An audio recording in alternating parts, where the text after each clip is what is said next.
Apakah kamu pernah meminta kenaikan gaji? Atau apakah kamu pernah menolak seseorang? Atau menyatakan cinta? Semua ini bukan situasi yang mudah.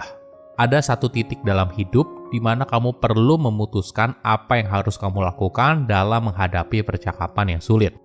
Kamu punya pilihan, entah menghadapinya secara langsung atau menghindarinya. Ini merupakan sifat naluri manusia ketika bertemu sesuatu yang kita anggap bahaya, melawan atau kabur. Mungkin seringkali kita memilih untuk menghindar, tapi apabila sudah tidak bisa ditahan lagi, kamu akhirnya memutuskan untuk konfrontasi. Namun sayangnya, ketika kamu bicara langsung, alhasil malah jadi berantem. Apakah ada cara yang lebih baik? Apakah kita bisa mengubah pembicaraan yang sulit menjadi pembicaraan yang konstruktif? Seni mengelola pembicaraan yang sulit merupakan keahlian yang penting. Halo semuanya, nama saya Michael. Selamat datang di channel saya, Sikutu Buku. Kali ini saya akan bahas buku Difficult Conversation karya Bruce Patton, Douglas Stone, dan Sheila Hine. Buku ini membahas bagaimana cara menghadapi percakapan yang sulit dan berdiskusi hal yang penting. Setiap harinya kita mungkin berusaha memulai atau menghindari percakapan yang sulit, entah berbicara langsung kepada rekan kerja yang tidak mengerjakan tugas yang diberikan, atau sesederhana tidak setuju dengan pasangan. Sayangnya, percakapan sulit tidak bisa dihindari. Jadi, kita perlu belajar bagaimana memiliki percakapan yang produktif. Saya merangkumnya menjadi 3 hal penting dari buku ini. Pertama, 3 tipe percakapan yang sulit. Ketika menghadapi sebuah percakapan yang sulit, apa yang kamu lakukan? Apakah kamu memilih untuk menghindar? Jika iya, maka kamu melakukan hal yang sama seperti yang dilakukan banyak orang. Ada banyak alasan. Mungkin kita takut hasil yang tidak sesuai harapan, atau takut malah pembicaraan ini justru bisa memutus tali persahabatan. Otak kita terus berputar antara 2 pilihan. Apakah perlu kita bahas atau biarkan saja? Coba bayangkan situasi ini. Kamu adalah seorang desain grafis yang bekerja di sebuah perusahaan. Di suatu sore, kamu tiba-tiba didatangi oleh tim marketing yang meminta kamu untuk membuat sebuah brosur mendadak dan harus selesai segera. Karena hubungan kamu baik, alhasil kamu bantuin dan kerjain hingga larut malam. Walaupun kamu juga ada kerjaan lain yang mendesak. Di pagi hari, ketika tim marketing itu melihat brosur yang kamu buat dan diajukan ke atasannya, brosur itu ditolak karena dianggap kurang kreatif. Kalian berdua pun berdiskusi hingga akhirnya pembicaraan semakin panas.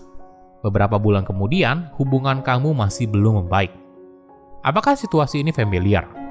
Ketika berada di dalam sebuah proyek, potensi gesekan dalam sebuah hubungan itu sangat rentan.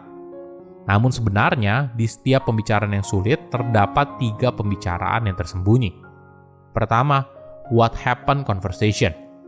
Pembicaraan ini biasanya berisi ketidaksepahaman atas apa yang terjadi dan bagaimana seharusnya. Siapa ngomong apa, siapa melakukan apa, siapa yang salah. Ketika dalam percakapan yang sulit, masing-masing orang mungkin mulai saling tunjuk.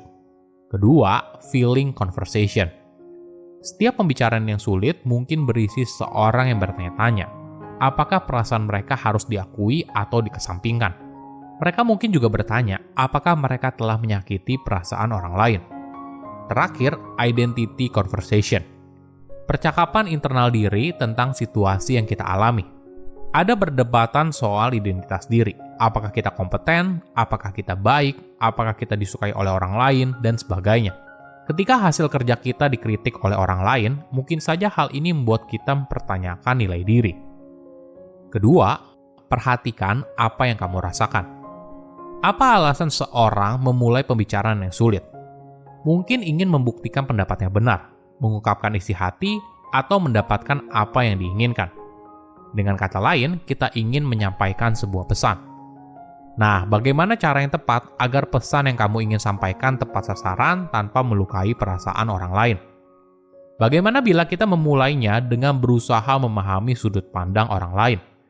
Daripada sibuk menghakimi orang lain yang kita anggap tidak rasional, cobalah untuk mencari tahu, kenapa sih mereka bisa berpikir seperti itu? Apa motivasi mereka? Apa yang mereka inginkan? Sadari kalau kalian adalah orang yang berbeda.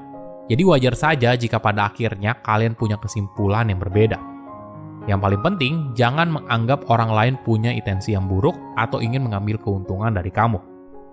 Mindset yang bebas prasangka akan membuat percakapan sulit jadi jauh lebih mudah. Karena dalam pembicaraan bukan hanya soal apa yang kamu ucapkan, tapi juga termasuk banyak hal yang tersirat, misalnya dari gestur, bahasa tubuh, dan sebagainya. Tips lain adalah sebelum masuk dalam pembicaraan yang sulit, coba kamu explore dulu apa yang kamu rasakan. Coba tanyakan ke diri sendiri, apa perasaan yang menurutmu pantas atau tidak. Bagaimana kamu mengelola perasaan saat kecil. Lalu, coba pikirkan bagaimana orang di lingkaran terdekatmu merespon perasaan kamu. Mungkin saja kamu dianggap sebagai seorang yang needy setelah kamu bilang kalau kamu butuh perhatian dan keintiman. Misalnya, jika kamu sering bertengkar dengan pasangan, coba tanyakan ke dirimu sendiri soal asumsimu terkait intensinya. Apakah kamu sering kali menyalahkan dia secara berlebihan? Apakah kamu sering pakai kata selalu atau tidak pernah dalam berdebat? Misalnya, kamu tuh selalu lupa deh bla bla bla, atau tuh kamu tuh nggak pernah bla bla bla. Padahal apa yang kamu anggap kesalahan baru beberapa kali atau bahkan satu kali dilakukan. Sebaliknya, bagikan informasi, alasan, dan pengalaman di balik apa yang kamu rasakan, dan bantu pasangan kamu untuk memahaminya. Lalu, tanyakan bagaimana dia melihat situasi tersebut secara berbeda. Ketiga, tips komunikasi yang lebih baik. Ada tips yang menarik. Ketika kamu memulai sebuah percakapan yang sulit, penting untuk tidak memulainya dengan sebuah cerita dari sudut pandang kamu. Kenapa?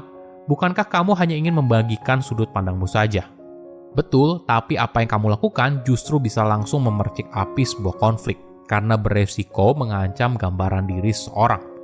Contohnya begini, kamu dan pasangan baru pulang dari sebuah acara yang diadakan oleh teman pasangan kamu.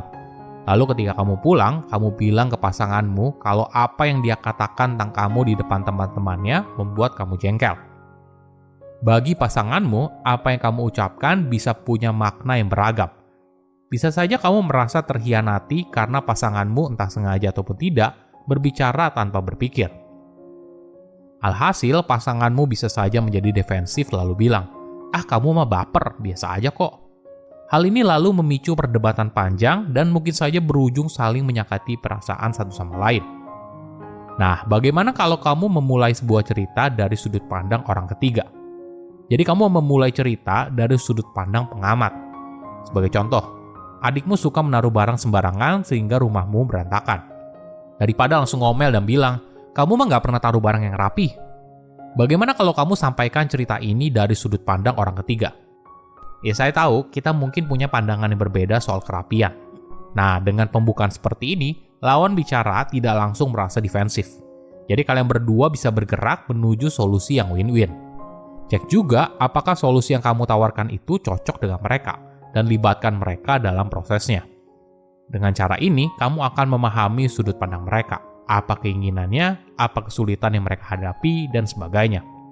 Berikan mereka juga kesempatan untuk bercerita apa yang mereka rasakan. Seringkali kita menghindari percakapan yang sulit karena kita takut mendengar reaksi orang lain.